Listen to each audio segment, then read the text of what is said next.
Brendan, thanks once again for taking time out. Could you repeat once again your name and what your former title was, what you're doing now? Good morning, Greg. Thank you for having me. Brandon Alexander. After graduating with my master's in finance, I did 1 year on Wall Street as a capital markets analyst.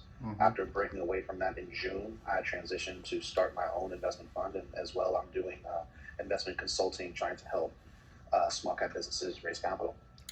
Great. By the way, we talked yesterday about a project you're currently working on. Could you just mention what that is regarding the film? Yeah. Yeah, no, pretty cool. I just got approached by an individual who's looking to start up his own production company. He has a few good credits, all about the Benjamins, Miami Vice, and looking to get some legitimate financing, and they're just looking to us to help get that done for them. So that's an exciting opportunity for us. Great, great. The last time we were on, I guess the next day, the markets, so we had this mega drop, right after that. Can you maybe talk about the fact that we were talking and you're like, the narrative has changed and we saw Apple drop heavily, obviously Tesla drop heavily. Can you talk about kind of what happened there from your sense from Wall Street? Yeah, so the last time I was on, I was positing how the bullish price action had yet to be violated when it was only going to be violated a day later. And I remember when we talked, I was unambiguous with you, and I said, no, the narrative has changed. Fibonacci levels have been being violated aggressively, and the selling pressure was rather extreme.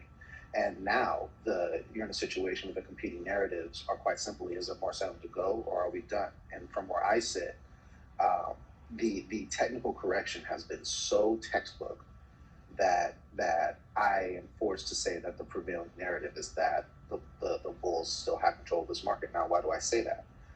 From the September 3rd high, we've had exactly a 10% correction from there. We have a technical formation, which is called a double bottom, where you have the price action bounce off of a major support level twice before continuing its recovery.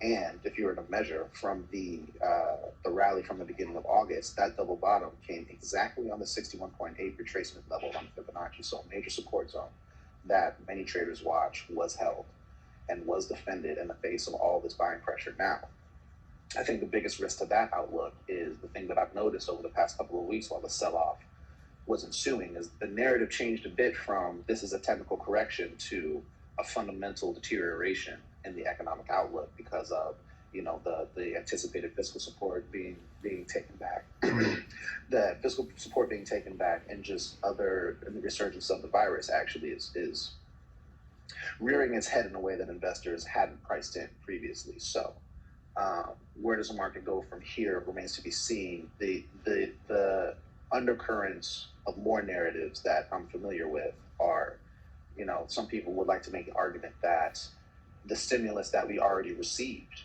is putting markets and economies back in a position that doesn't necessitate another equity market sell-off by the price action. I still do not think that markets are paying attention to the fundamentals again.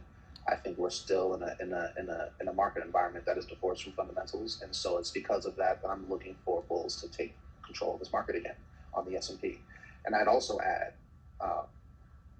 with all of the uncertainty going on in equity markets, I think the story to watch is what's going on with the dollar. I think the dollar in this market environment is going to prove to be a stronger headwind or tailwind depending on where it goes. And we've been seeing the resurgence in the strength of the dollar, which I think is the largest material risk to the outlook. Why is it such a big risk? Well, everyone knows the dollar is the biggest market in the world, and the dollar just completed over the past, throughout the whole summer, a huge sell-off, right? And so has been bottoming, and been in a bottoming formation since the beginning of August, and there's a lot of room to go, right? So because a retracement of the last sell-off would mean a meaningful move in the dollar, all dollar price assets would go under pressure. Outcome from that? An example of under pressure in terms of an entity that would be impacted? Oh, sure. A perfect example is a barrel of oil, right? If the dollar goes up, then you need less dollars to buy 1 barrel of oil. and the price of oil falls. And such is the mathematical relationship with intermarkets. And so, same thing to be said for U.S. equity. Mm-hmm. So what is the outlook, you think? Obviously, there's the bull and bear case for the dollar. I guess what are those, do you think? Well, the bear case is more stimulus, fiscal, and perhaps monetary. Chair Powell, even though he's asking for fiscal stimulus, has still maintained that the Fed still has tools to use to stimulate the economy if need be. Not everybody believes that, but that's what he claims. The bull case is more of a technical structural case that says, the economy is recovering, leading into an election, that the kind of America First positioning in trade talk tends to raise the dollar a bit. And as everyone knows, this election is being priced in as like the greatest risk in U.S. equity market history, or something like that. I mean, the volatility premium for holding options over the term of the election is just astounding. So I think, in markets like this, I think the unknown unknowns become a bigger risk than the known unknowns. And that is what keeps me up at night. But, speaking of that, you mentioned, most of the folks that we deal with trade Tesla. So Tesla's a global company. So repatriating those profits relative to the dollar movement might impact their numbers, no? It would. If Tesla's investor base was sensitive to its corporate financing strategy, I think, the Tesla got to ride the wave of an incredible equity market rally over the course of the summer, and with markets being in no discernible trend, any given reaction can be extremely bullish or bearish, and without any real signal in terms of the data. It's just going to be difficult when markets aren't trending, much more difficult than when they are, right? And when markets have yet to define a direction, as we've seen towards the end of the sell-off, hard to say exactly where it's going to go, right? So, more long volatility strategies, maybe less directional strategies, because the prevailing trend is no trend. Speaking of that, obviously we've watched Tesla go wild here, especially after Battery Day. I'm just wondering, it seems as though the market will move away from fundamentals and come back to them. Apple is a stock that I watch heavily, and I've been surprised to see it lose, go from like 138 to 104, whatever that is, 20% dip over this period. But they're sitting there with excellent, prospects of maintaining the power of the brand and growth of profits. Any thoughts on that? Yeah, no, I think Apple carries kind of the torch for being the FANG that gets the most bullish behavior. And the prevailing bearishness on Apple just comes from people just keep on buying it, and the brand of Apple continued to be diluted, I think, over time as other products continued, other flagship phones continue to be great, and the rate of innovation is also slow. So it's like, the bear case is that Apple is not the Apple that we knew 15 years ago, and not even close. That's the bear case. But again, markets have been divorced from fundamentals for quite a while now, and Apple's economic moat, just in terms of their barriers to entry and competition, their ability to control their markets, still places them at the top of the pedestal for the FANG trade. They can initiate extreme buyback program at any time. They can literally purchase a major company and decide to move into an industry if it was the right thing to do. Their strategic options are so vast that I think their stock price is better suited for an indicator of bullish or bearish sentiment at the time, because, as you would say, they've been getting beat up, but over the past 4 days, they've been rising the most, right? And so, it forces me to ask the question, is that the canary in the coal mine for the sell-off actually being over? I guess we could talk about Tesla in that situation as well, because Tesla went from scraping the 350 number to then 380, 390, closing at 400, and then yesterday it moved into the 420s. So I guess Tesla is generating some of that, market direction and sentiment is not defined. Right. So I mean, I think the term there is risk on, right? And that's kind of what you want to look for at the end of the sell-off, which is why I think yesterday's price action really put in a strong case for the sell-off being over, because the risk on sentiment was extreme. It highlighted by, the Apple's, Tesla's, high risk companies like that seeing a lot of love, right? So I think I would, I agree wholeheartedly with that.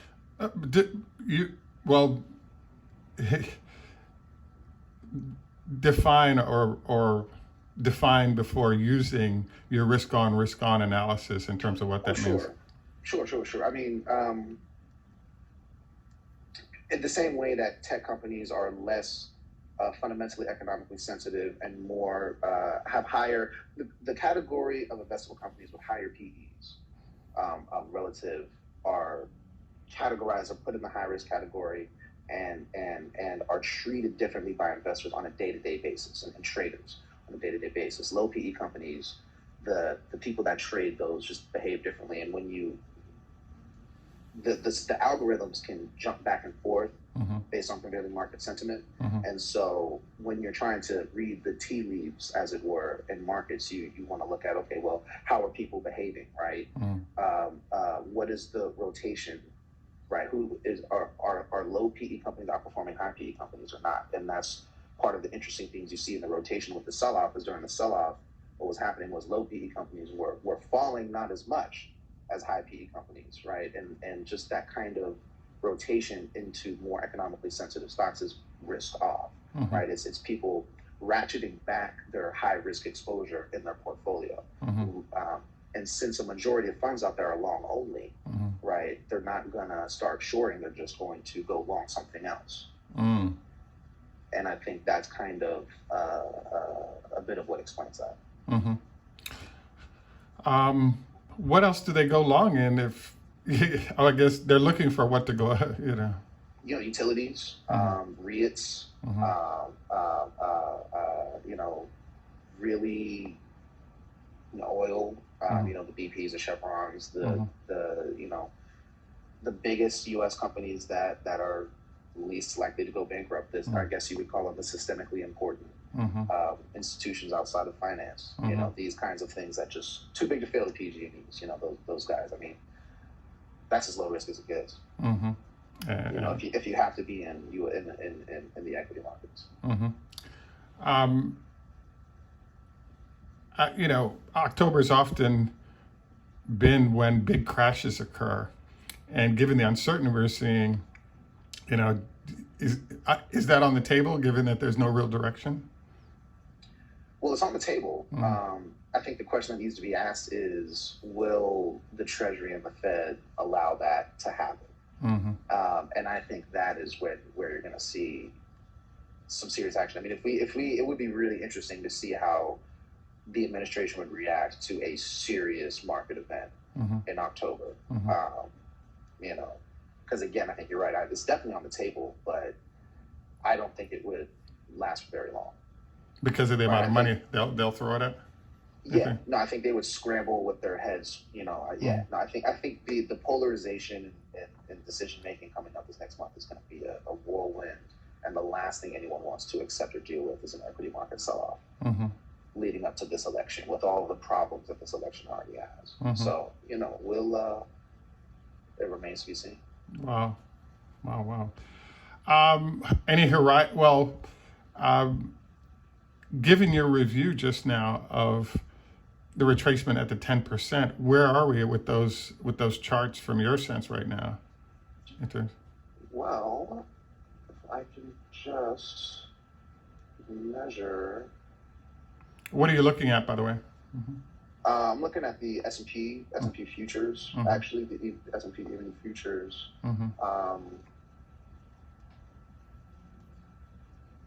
Where's the measuring?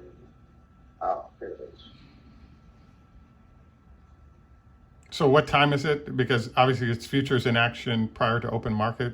I'm looking at daily bars. I'm looking at daily bars, not minute bars. So everything. So if I'm measuring from September 3rd, we touched 10.6% at the bottom in markets are back to 6.45% as we are speaking at 8:47 this morning. Could you turn the camera around so we can see the screen, what you're looking at?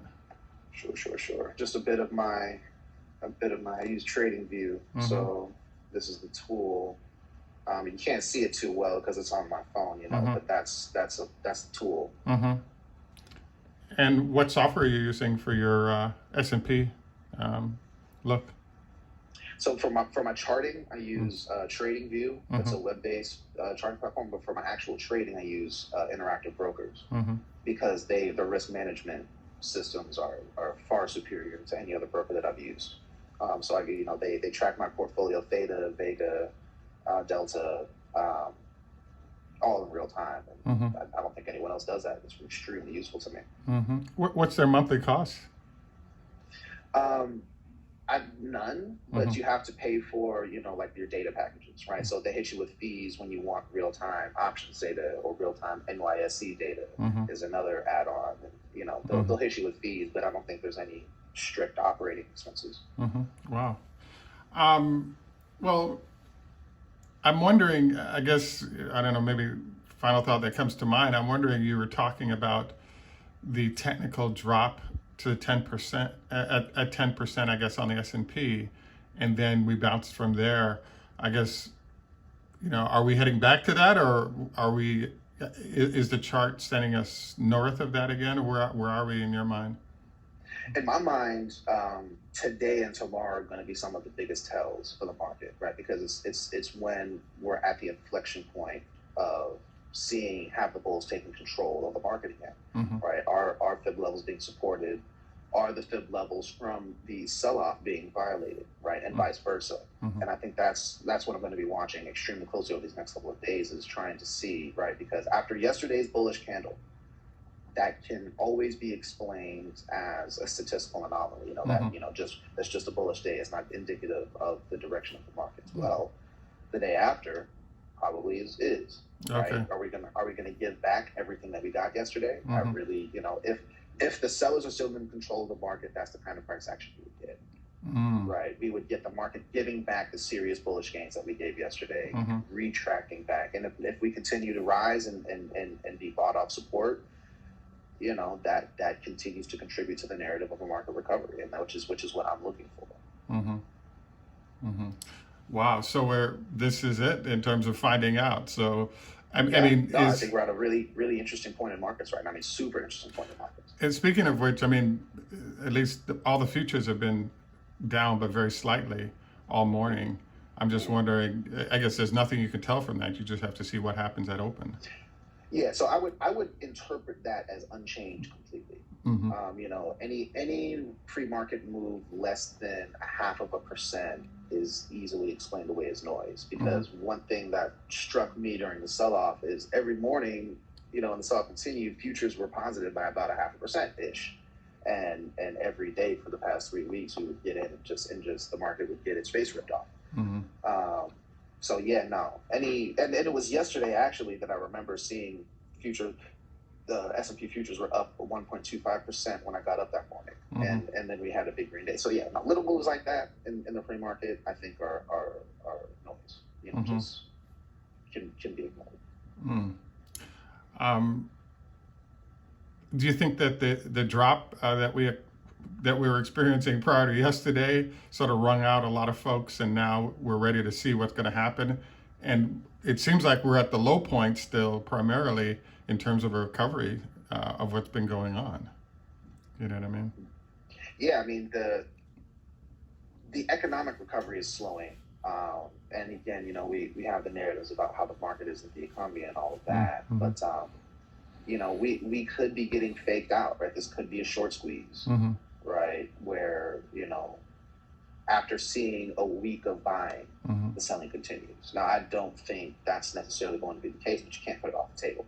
You cannot put it off the table. So yeah, no, that's there are material risks to the outlook. I mean, that's what makes that times like these so interesting. It's just so many things really can happen, and it's just all about reading the prevailing price action to get the best information that we can. Just out of curiosity, any companies you're focused on over the next couple of weeks in terms of your trading, or is it sort of just wide open to what pops up? So I mean, I have my exposure right now in U.S. tech, but right before the sell-off, I pivoted to long energy, and actually long real estate investment trusts. So it's those REIT trades. It was a way for me to position both the stay-at-home trade, but also the economic recovery trade. So I'm actually looking at these REITs because one of my holdings, SPG, Summer Property Group, had about a 5% day yesterday.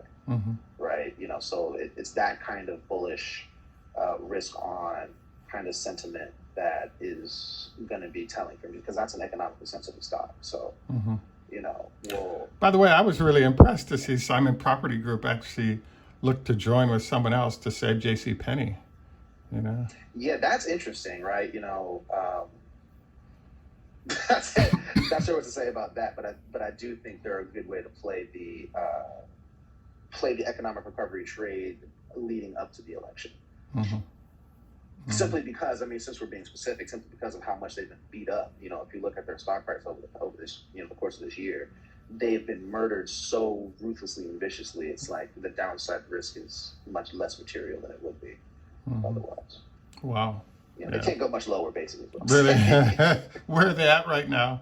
Where did you buy them? Let's see. So I got in, at what was it, 74.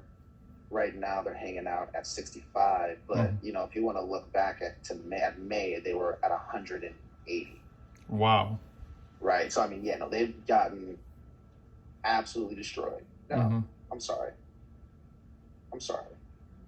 At January they were at 150, which is still ridiculous. But January they're at 150. They're at 65. This is, in fact, a good. They do have very real cash flows, right? So it's just the risk reward on the price action is, I think, favorable. When do they announce earnings? Doesn't look like anytime soon. Their last announcement was August 11th. So, okay, so they have some time. Yeah, Probably at this point 8 weeks, so probably November, end of November. Interesting. Yeah, they got some time. Wow. Well, amazing stuff, man. It's interesting to watch how things happen now in terms of, instead of there being signals to it about to jump off the roof. I guess one last question that pops to mind is spoofing. JP Morgan just got $1 billion fine for spoofing. Can you review with our audience what that is and sort of why they got fined? So what spoofing is when you're on a trading desk, when you're on a daytime trading desk, it's a form of market manipulation in which you place orders that you don't intend to actually be filled, but you place the orders in such a way that, one, you don't want to actually be filled, so you're not going to be filled, but you place an order and you place enough of them because your account is big enough such that you actually affect the price of the stock, right? So, obviously they got caught, but that's fundamentally what spoofing is, right? You'll put in tons of orders, really in the money, you're way out of the money. And then as the price actually starts to move because of the magnitude of the orders that you put in, you actually start to hit those markets. It's a form of market manipulation. It's highly illegal, and they got caught. And so you're putting those orders out there and then making money on the anticipated action that you're creating. Right. Never wanting those orders that you put in to actually be fulfilled or anything like that. And then right? you just cancel them. Yeah, then you just cancel them. No money out the pocket, and that's doesn't cost anyone anything. You can that's why spoofing exists. Really. I want to ask you one last question that did come to mind that happens with Tesla a lot, which is crazy implied volatility. And I wondered about reactions to that, in my mind, would include selling rather than buying calls and puts. And wanted to see what your opinion was on that when you're in a huge implied volatility zone. Yeah, and that's the tricky thing. one, my take is never in God's name, whatever you do, don't do it naked. Mm-hmm. So you'd have to put up a lot of capital to hold the actual security. Mm-hmm. But the other thing about selling the options is, how sure are you really that Tesla stock price can't go there? Mm-hmm. Right. And what analysis are you going to do that backs that up? Mm-hmm. And Tesla is one of those cases where,